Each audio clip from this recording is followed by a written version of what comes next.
Praise the Lord सबको, जय मसीह के। प्रेज द जय लॉर्ड। मसीह। जय मसीह की। यशायाह 5 हम पढ़ रहे हैं, इसको ऑलमोस्ट कंक्लूड करने जा रहे हैं।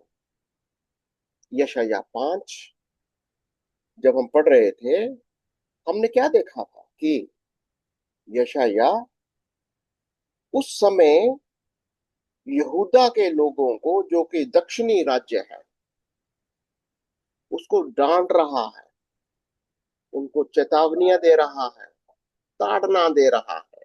क्या कि उत्तरी राज्य, जो सामरिया का क्षेत्र था, ऑलरेडी असीरिया के गुलामी में चला गया या जा रहा है, ऑलमोस्ट हो ही गया था। और क्योंकि वो पश्चाताप नहीं कर रहे, क्योंकि हमने देखे था उसी के कंटेम्पररी जो राजा था, सॉरी, भविष्यद्वक्ता होशे था, इधर से मीका था। आपको देखना होगा, ये जब भी आप बाइबल पढ़ते हो तो आपको कंटेम्पररी, उस समय के कंटेम्पररी कौन कौन से भविष्यद्वक्ता थे। जैसे यशायाह के साथ में मीका था, उत्तरी राज्य में होशे था। होशे भी यही कहता है, मेरी प्रजा ज्ञान की कमी की वजह से नाश हुए जा रही है। यशायाह भी वही बात कहता है 5:13 में, मेरे लोग, मेरी प्रजा ज्ञान की कमी की वजह से नाशुर। आशुर है। गुलाम हुई जा रही है। ये संदेश दोनों रवैये कर रहे हैं। क्यों? प्रभु उनको बता रहा, उनको समझा रहा। और दक्षिण का राज्य, जिसको यहूदा कहते हैं, यशायाह उनको भी चेतावनियां दे रहा है। और हम थोड़ा सा देखेंगे कि क्विकली कि उनको क्या कह रहा था ये दक्षिणी का जो राजा था। आपके पास यहूदा को वो क्या कह रहा था, तो देखेंगे। आप धीरे पहला सवाल एक एक करके देखते हैं। यहूदा के कहता है कि why does the vineyard of the Lord, क्यों उसको विनियार्ड, अपना अपना दाख की वारिस क्यों कहता है यशायाह 5 को? क्या करने जा रहा है उसके साथ वो यशायाह 5 के अंदर? दाख की बारी को क्या करने जा रहा है यशायाह 5? दाख की बारी के बारे में वो क्या कह रहा है वो देख, पढ़ो जरा। अब मैं अपने प्रिय के लिए और उसके दाख की बारी के विषय में गीत गाऊंगा, और एक असीम उपजाऊ टीले पर मेरे प्रिय की एक दाख की बारी थी। पढ़ो पढ़ो। उसने उसकी मिट्टी खोदी और उसके पत्थर बीन कर उसमें उत्तम जाति की एक दाखलता लगाई। उसके बीच में उसने एक गुम्मट बनाया। उसके बीच में उसने गुम्मट बनाया जो दाखरस के लिए एक कुंड भी खोदा। तब उसने दाख की आशा की, परंतु उसमें निकम्मी दाखें निकली। अब हे यरूशलेम के निवासियों और हे यहूदा के मनुष्यों, मेरे और मेरी दाख की बारी के बीच न्याय करो। मेरी दाख की बारी के लिए और क्या करना रह गया जो मैंने उसके लिए ना किया हो? फिर क्या कारण है कि जब मैंने दाख की आशा की तब उसमें निकम्मी दाखें लगी? अब मैं तुमको जताता हूँ कि अपनी दाख की बारी से क्या करूंगा।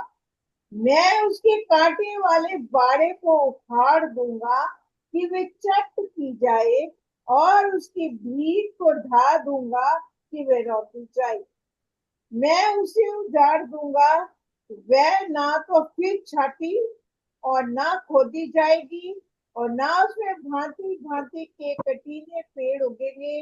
मैं मेघों को भी आज्ञा दूंगा कि उस पर जल ना बरसाए। ये दंड किसके ऊपर आ रहा है अभी? आपको क्या लग रहा है कि ये दंड लोगों पर आ रहा है या जमीन के ऊपर आ रहा है? लोगों पर। लोगों पर आएगा। लोगों के लिए कह रहा है। और जमीन के और ऊपर, जमीन पर भी है, जमीन पर भी है, पर लोगों पर भी है।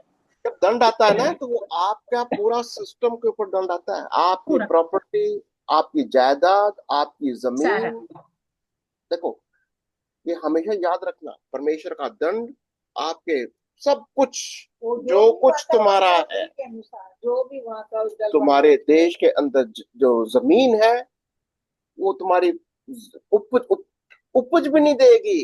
क्या कहता है, मैं उजाड़ दूंगा इसको, में भी बरसाऊंगा। कोई मेघ पानी बारिश नहीं होने दूंगा इसके ऊपर। ठीक है। और फिर ये किसको बोल रहे, आप ये क्वेश्चन जो हम कर रहे थे, अब इजराइल को कह रहा भूता के लोगों के क्वेश्चन है, हमारा यहूदा के लोग। क्वेश्चन ध्यान से पढ़ो। What does the vineyard of the Lord represent? ये कौन है ये लोग? प्रभु का, प्रभु का घराना, इजराइल का घराना है। घराना इजराइल आएगा ना, आ, परमेश्वर का घराना इजराइल, प्रभु का घराना है। घराना। क्या करेगा उसके साथ वो? नाश कर देगा, नाश करेगा। वीरान कर देगा, नाश कर देगा, हम्म वीरान कर देगा, हम्म वीरान। और क्या कर देगा? क्या तो उसने धर्म की आशा की, परंतु उसे चिल्लाहट ही सुन पड़ी। क्यों करेगा ये? क्यों करता है ऐसे? क्यों करता है ये? उसके जो उसकी नहीं सुनते हैं उसकी उसके लोग उसकी बात नहीं समझ पा रहे हैं, नहीं सुन रहे हैं, उसकी आज्ञाओं को नहीं मान रहे हैं, वो जब उनका आप प्रकाश जस्टिस कर रहे हैं, कर रहे हैं, जब आप न्याय कर प्रकाशित रहे हैं। वाक्य पढ़ते हैं, तो हम्म उसने कहा, जब अपने लोगों को रहा है ये सारी बातें, हम्म कटोरे नीचे गिराता है, हम्म पर दंड, दंड आ रहा है लोगों के ऊपर, जमीन के ऊपर। क्यों? हमने देखा था, परमेश्वर अपने लोगों को पहले अच्छी तरह से चेतावनी देता है। अगर वो पश्चाताप नहीं करते, तो फिर वो दंड देता है। सिर्फ लोगों को ही नहीं देता, उस जमीन को भी देता है। दोनों को देगा ना, दो आपकी उपज, आपकी अर्थव्यवस्था, आपका जो देश, जमीन की उपज, सब कुछ प्रभावित हो जाती है। हम्म। रोमियो 8 और उसकी कौन सी आयत है देखो, 20-22 में क्या कहता है? ईश पुत्रों की कमी की वजह से इस सृष्टि करा रही है। याद है? रोमियो 8 और उसकी कौन सी आयत है? 20 के 22 तक तो देखा जरा। 22 में लिखा है, क्योंकि हम जानते हैं कि सारी सृष्टि अब तक मिलकर करहाती और पीड़ाओं में पड़ी तड़पती है। किसके लिए? किसके लिए? केवल वही नहीं, पर हम भी जिनके पास आत्मा का पहला फल है, आप ही अपने मन में करहाते हैं। कहीं तो शुरू से देखिए, ईश पुत्रों की वजह से, ईश पुत्रों नहीं है इसीलिए ये हाँ, दंड आता है। क्यों 19 में लिखा है, क्योंकि सृष्टि बड़ी आशा भरी दृष्टि से परमेश्वर के पुत्रों के प्रकट होने की बाट जो रही है, क्योंकि हम्म, सृष्टि अपनी इच्छा से नहीं पर अधीन करने वालों की ओर से व्यर्थता के अधीन इस आशा से की गई। यही है क्या? हाँ बिल्कुल बिल्कुल, मैं ठीक यही आपको है, बोल। की गई यही है। सृष्टि तो भी यहाँ पर, या ठीक कोई बात नहीं, हमारा कॉन्टेक्स्ट समझ में आना है हाँ, कि इवन पृथ्वी सृष्टि भी, अगर ईश पुत्र उसको नहीं संभाल रहे, उसके ऊपर भी कहीं ना कहीं शराप है, वो कराती है।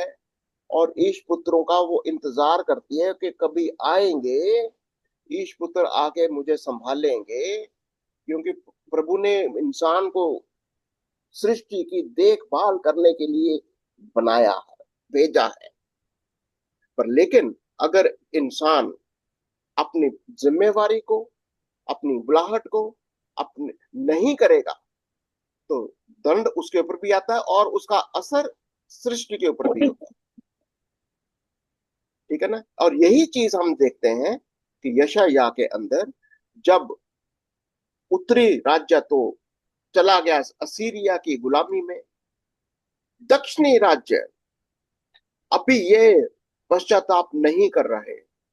ये उनको बोला जा रहा है, तुम एक दाखलता हो, तुम मेरे लोग हो, मैंने तुम्हें अच्छी एक दाखलता की तरह बनाया है, रोपा है, पर लेकिन तुम जंगली निकले। तुम्हारा फल क्या कटारे ऊंट कटारे निकले। ऊंट ठीक। कटारे और मैं ऐसी चीज को मैं क्या उजाड़ कहता दूंगा, हूँ, मैं उजाड़ उसे दूंगा, उजाड़ दूंगा। मैं इसे उजाड़ दूंगा, इसके देखो ये आगे दूंगा ये जिसका रौंदी क्या जाएगी। बिल्कुल। ठीक है।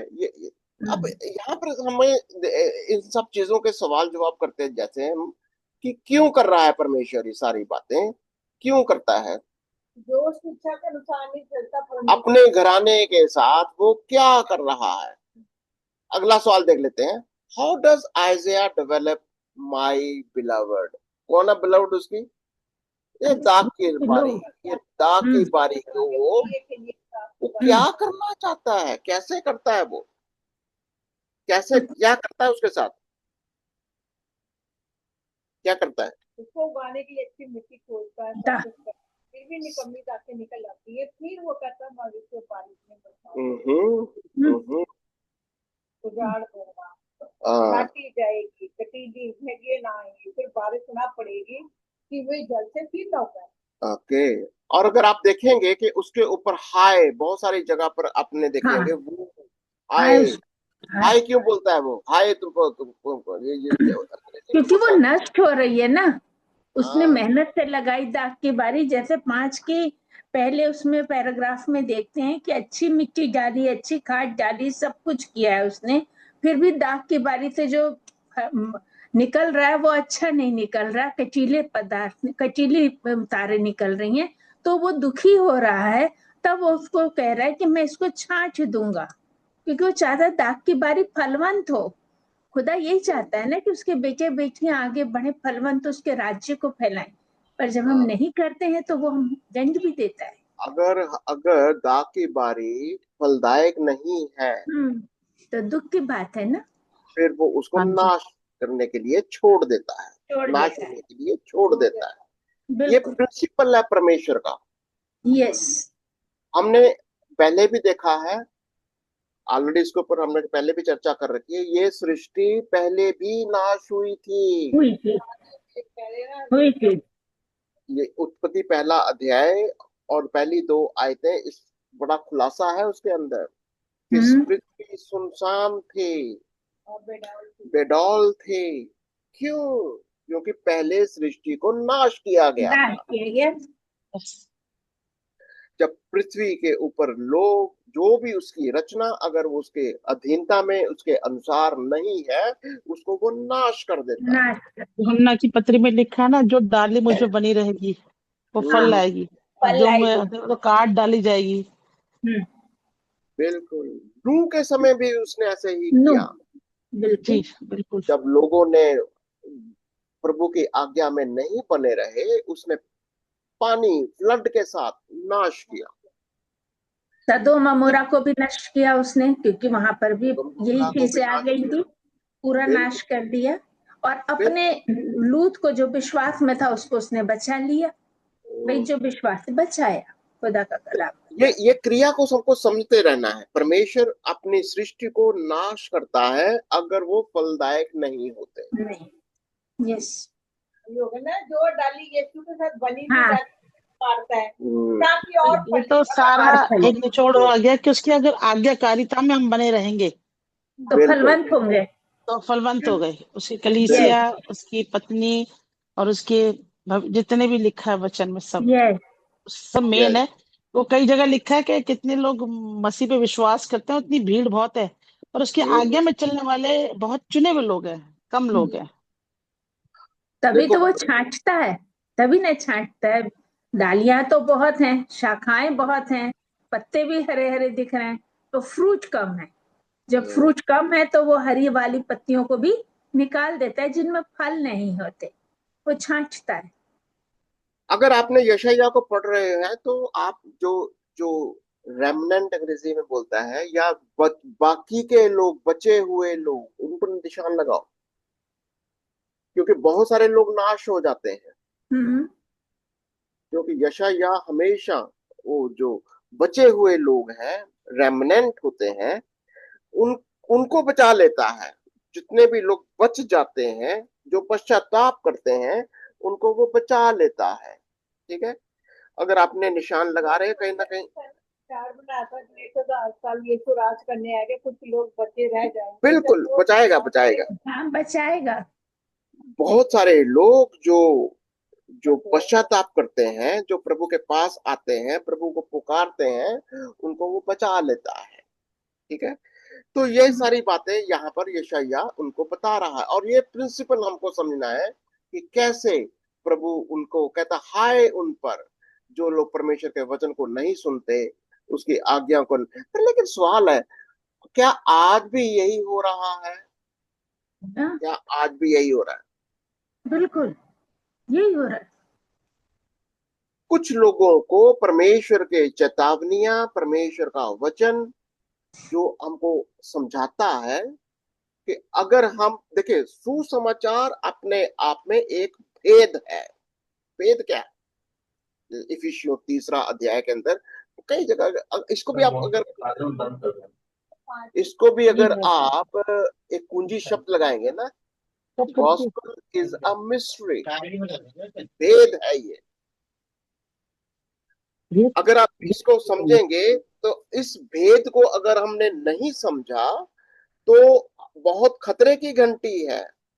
इफिसियों 3, और देखो जरा, इफिसियों 3 और देखेंगे जरा 3 का 4 में देखो।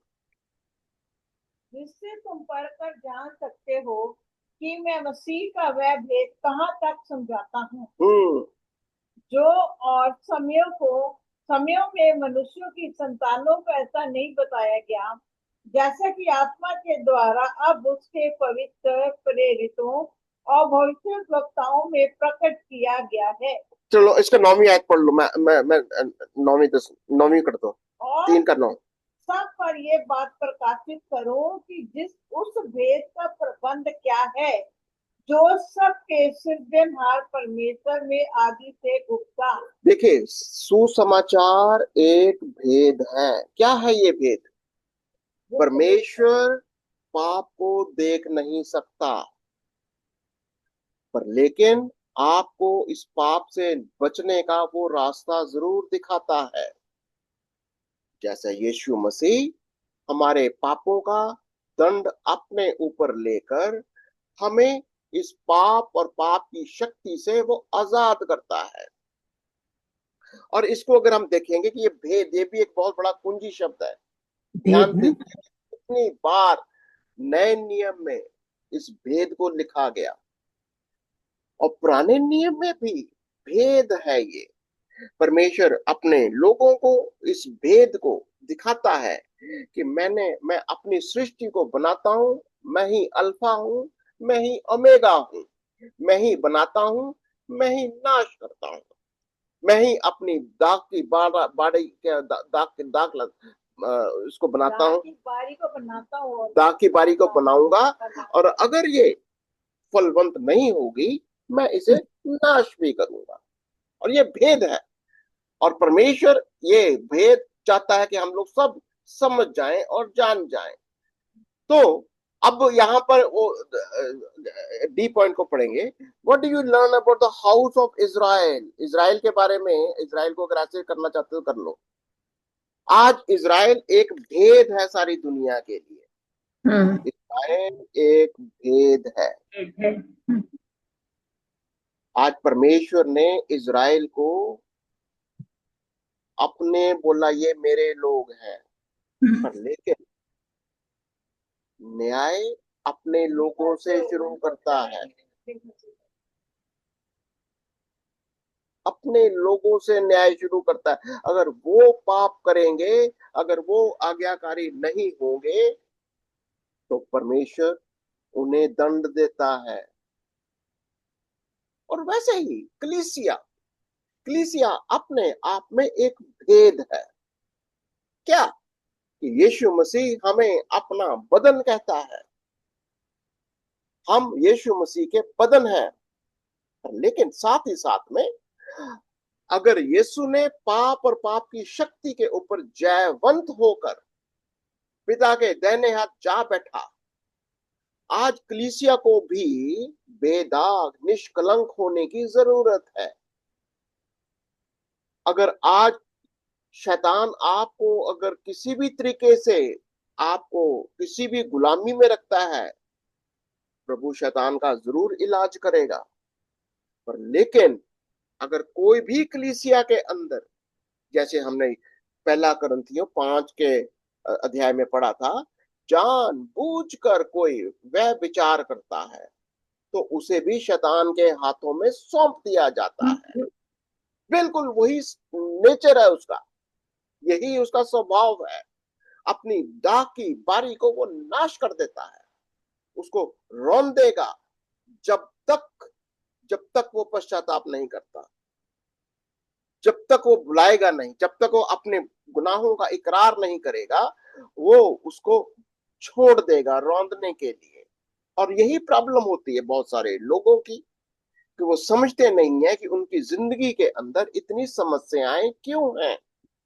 उनकी समस्याएं का कारण अगर आपका पाप है, परमेश्वर से रिश्ता सही नहीं है, आपने परमेश्वर के वचन को जानबूझकर उसका उल्लंघन किया है, विरोध किया है, तो परमेश्वर का दंड भी सामने खड़ा इंतजार करता है। और यीशु मसीह इसी बात के लिए आज भी कलीसिया को बताता है कि तुम्हें जयवंत होना है, जो जय पाए। तो बंगला ऊपर होने पर था, पानी में ही तो मुर्गी का था, सबसे ऊपर था ना। मैंने मिस्टर रावण को फोन कर दिया। कौन बोल रहा है?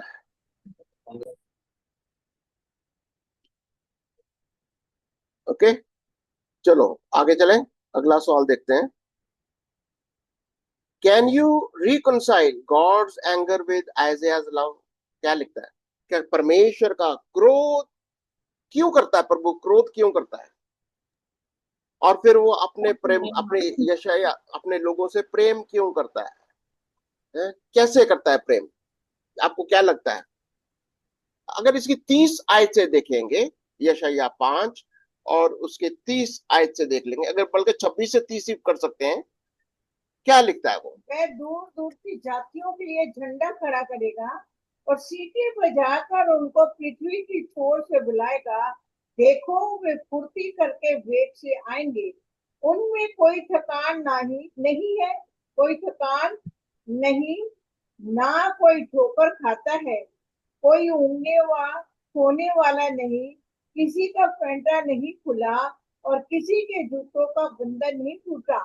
उनके तीर चोखे और धनुष चढ़ाए हुए हैं, उनके घोड़ों के फुल वृक्ष के से और रथों के पहिए बवंडर सरीखे हैं। वे जवान की नाई गरजते हैं, वे घुरा कर अहेर को पकड़ लेते और उसको ले भागते हैं। ठीक है, आप पढ़ो इसको, अपने आप ही पढ़ो। यहाँ पर क्या करता है? राष्ट्रों को बुलाता है, राष्ट्रों को बुलाता है न्याय के लिए। पहले वो पहले अपने घर के ऊपर शासन करता है, घर का न्याय करता है। अगर वो आते हैं वापस, फिर राष्ट्रों का न्याय करता है, और ये सिस्टम चलता रहता है। यहाँ पर प्रभु आज यही कर रहा है। आज पहले वो इजराइल का न्याय करेगा। इजराइल जैसे ही यीशु को, मसीहा को पुकारेगा, फिर राष्ट्रों का न्याय शुरू हो जाएगा, जजमेंट ऑफ द नेशंस। ये ऑलरेडी हमने प्रकाशित वाक्य में देख लिया था, और यशायाह भी इसी की ओर इशारा कर रहा है। ठीक है, तो आपको क्या लगता है यहाँ पर? ये जो यशायाह 5 के 30 को ध्यान से पढ़ लो जरा। ये कहता है, यशायाह 5 के 30 में कहता है कि where does the 5:30 where does it leave Israel, why do you think it ends this way? क्यों? कि राष्ट्रों को उसके ऊपर आने देता है, राष्ट्रों को इजराइल के ऊपर चढ़ाई करने देगा, क्योंकि वो राष्ट्र इजराइल के ऊपर न्याय करने के लिए, उसको मारने के लिए जब वो आएंगे, प्रभु क्या करेगा? उनको नाश करेगा। और आज इजराइल का ये सीन चल रहा है। इजराइल का सीन ये चल रहा है कि इजराइल के ऊपर राष्ट्र इतने ज्यादा अटैक कर रहे हैं, सब राष्ट्र मिलकर ऐसा लगता है कि उसको नाश कर देना चाहते हैं। पर लेकिन प्रभु प्रभु कैसे न्याय करेगा? राष्ट्रों को ही नाश कर देगा। आपको, हम सबको इज़राइल के लिए ही प्रार्थना नहीं करनी, हमको अपने लिए भी प्रार्थना करनी है। अगर हम प्रभु को पुकारते हैं, पश्चाताप करते हैं, हमारे ऊपर संसार की शक्तियां चाहे वो कितनी भी बड़ी क्यों ना हो, उनका भी न्याय करेगा, शैतान का भी न्याय करेगा, अजगर का भी न्याय करेगा। प्रभु आज हमको यही समझा रहा है कि पहले अगर हम अपना पश्चाताप करेंगे, हम अपने आप को प्रभु के वचन में लेकर आएंगे, और वो संसार की शक्तियां जो हमें अधीन कर रही हैं, इज़राइल को अधीन कर रही हैं, गुलामी में लेकर जा रही हैं, उनका भी वो न्याय करेगा। आज हमको ये समझना है कि ऐसी वो कौन सी शक्ति है जो आपको गुलामी में लेकर जा रहा है। बहुत इंपॉर्टेंट है ये। अगर किसी का, देखो इसको प्रैक्टिकल में हम ऐसा ले सकते हैं, अगर आपको लगता है कि आपका जीवन पाप के जीवन से आजाद नहीं हो रहा, आपका जीवन संसार की सोच, संसार के इरादों से, संसार की चीजों से मुक्ति नहीं पा रहा, कहीं ऐसा तो नहीं आप जानबूझकर संसार की शक्तियों की अधीनता में जाना चाहते हो? क्योंकि इज़राइल के साथ भी यही था, वो जानबूझकर उस संसार की शक्तियों के अधीनता में चले गए, और प्रभु ने उनको ताड़ना दी, बताया कि पश्चाताप करो, प्रभु के पास आओ। अगर जानबूझकर जाओगे तो प्रभु तुम्हें उसी की अधीनता में भेज देगा, पर लेकिन अगर आप पश्चाताप करोगे, विश्वास करो कि यीशु ने आपके गुनाहों का एक एक कीमत उसकी चुकाकर अपने ही लहू के साथ आपको खरीद लिया है, शैतान की शक्ति, संसार की कोई भी शक्ति आपके ऊपर राज्य अधिकार नहीं कर सकता। अगर आप प्रभु के अधीनता में आओगे, प्रभु वो सारी शक्तियों को भी दंड देगा जो आपको किसी भी तरीके से गुलाम बना रहा है, आपके ऊपर अधिकार कर रहा है। और हम सब, प्रभु का वचन सिखा रहा है, सिर्फ इज़राइल ही नहीं, कलीसिया भी यीशु मसीह का बदन है, दुल्हन है उसके, हम उसके लहू के खरीदे हुए लोग हैं। प्रभु ने हमें अपने वचन के द्वारा, अपने लहू के द्वारा, अपने राज्य के लिए खरीदा है, और बहुत बड़ी जिम्मेवारी है हमारी कि हम प्रभु के इस शिक्षा को, कि प्रभु ने अगर वो लगाता है, अगर खेत फलदायक नहीं होता, अगर लोग फलदायक नहीं होते, तो वो जरूर उनको दर्द देता है, क्योंकि प्रभु ने जो करना था वो कर दिया। प्रभु ने कहा मैंने अपना काम कर दिया। प्रभु ने क्रूस के ऊपर हम सब के लिए, सारी मानव जाति के लिए अपना लहू बहाकर परमेश्वर के साथ हमारा रिश्ता वापस वो वैसा फिर से ठीक ठाक कर दिया। पर लेकिन अगर हम इसे नहीं समझना चाहते, अगर हम जानबूझकर संसारिक चीजों में मन रखना चाहते हैं, परमेश्वर और उसके वचन से प्रेम नहीं करना चाहते, फिर मर्जी हमारी है। प्रभु कहता फिर मैं तुम्हें तुम्हारे ही हाथों में छोड़ दूंगा। हम सब आपके लिए प्रार्थना भी करना चाहते हैं। आप हमारे साथ इन वचनों में, खास तौर से यशायाह का दर्शन 6 अध्याय में आएगा। इसको हम अगले चैप्टर में पढ़ेंगे कि प्रभु ने जब ये संदेश दे रहा था, दर्शन भी दिया। क्या दर्शन दिया था? जाओ इन लोगों को प्रचार करो, तुम पश्चाताप करो, नहीं तो जिस दशा में हो फिर वहीं रहो, और उसका अंजाम भी तुम भुगतने के लिए तैयार रहो। मन फिराए तो प्रभु की ओर। अगर तुम मन फिराओगे, मैं तुझे चंगा ही नहीं करूंगा, मैं तुझे आजाद करूंगा, मुक्त करूंगा और गुलामी से बचाऊंगा। पर लेकिन मर्जी आपकी है, जैसा आप चाहते हो। परमेश्वर का वचन हमको सिर्फ चेतावनी देता है, हमको सिर्फ बताता है डिसीजन।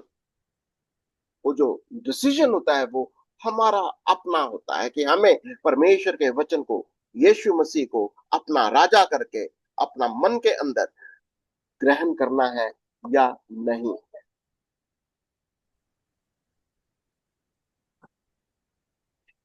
आइए प्रार्थना करते हैं। धन्यवाद धन्यवाद पिता परमेश्वर, प्रभु यीशु मसीह, पवित्र आत्मा सेनाओं के यहोवा सर्वशक्तिमान परमेश्वर यीशु मसीह, पवित्र आत्मा आपका धन्यवाद देते हैं समय के लिए। प्रभु आपने समय दिया, आपका चरणों में बैठने के लिए अनुग्रह दिया प्रभु, इसके लिए आपको धन्यवाद देते हैं प्रभु। हाँ पिता, बाइबल स्टडी के लिए धन्यवाद देते हैं, ईसाइया की किताब के लिए प्रभु, भविष्यवक्ता के द्वारा प्रभु वचन दिया गया प्रभु, लिखा हुआ वचन आपका पवित्र वचन है प्रभु, पवित्र शास्त्र में लिखा हुआ प्रभु, आपको धन्यवाद देते हैं पिता। अब अंकल आंटी के द्वारा पिता परमेश्वर हमें सिखा रहे प्रभु, अपना समय निकाल के पिता परमेश्वर। हाँ प्रभु, लोग प्रभु कि आपको समझे जाने पिता आपके वचनों के लिए प्रभु। हाँ पिता, एक चीज एक मन हो के पिता परमेश्वर आपके चरणों में बैठे प्रभु, आपके वचनों को समझे जाने प्रभु। हाँ प्रभु, आप सहायता मदद करिए प्रभु, ऐसा हम प्रार्थना करते हैं पिता परमेश्वर प्रभु। जो ईसाइया के 5 अध्याय में प्रभु हम देखे पिता प्रभु कि दाख की बारी कैसे लगाए प्रभु, पर वो धन्यवाद देते हैं प्रभु कि देखते हैं यूहन्ना की किताब में प्रभु 15 अध्याय में कि सच्ची दाखलता प्रभु आप है प्रभु, जो आप उसे काटेंगे प्रभु तो बढ़ता है, फलता है पिता परमेश्वर। हाँ प्रभु, आपके डालियों में बने रहने के लिए प्रभु।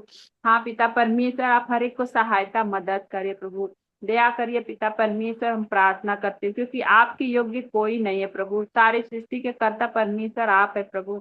हाँ पिता परमेश्वर प्रभु, इस संसार में रह के भी पिता परमेश्वर आपने हमें अलग किया है प्रभु कि आपको हम जाने समझे, आपके वचनों पे मनन करें प्रभु। प्रकाशित वाक्य की किताब में देखते हैं प्रभु की किताब आपके वचनों को, भविष्य वक्ता के वचनों को जो मानते हैं, सुनते हैं, उस पर चलते हैं प्रभु, वो धन्य लोग है पिता परमेश्वर। हाँ प्रभु, धन्यवाद देते हैं प्रभु कि हम ये धन्य समय दिया पिता कि आपके चरणों में बैठ के आपके वचनों को सुने, समझे, सीखे और औरों तक सुनाए प्रभु। जो देखे प्रभु आपके वचन में प्रभु कैसे आपके सुसमाचार को सुनाना है प्रभु, ताकि लोग प्रभु ग्रहण करें, लोग आपके राज्य में आए पिता परमेश्वर। इतने लोग पाप में श्राप में डूबे हैं प्रभु, इधर उधर भटक रहे पिता परमेश्वर, ऐसे लोगों प्रभु आप उनके बीच में कार्य करिए प्रभु। जो भी यूट्यूब के द्वारा पिता परमेश्वर और प्रभु फेसबुक के द्वारा जो भी वचन प्रभु हम रिकॉर्डिंग होके सुनाए जाए प्रभु, लोग सुने पिता परमेश्वर, जाने पिता परमेश्वर, आपके करीब आए पिता परमेश्वर,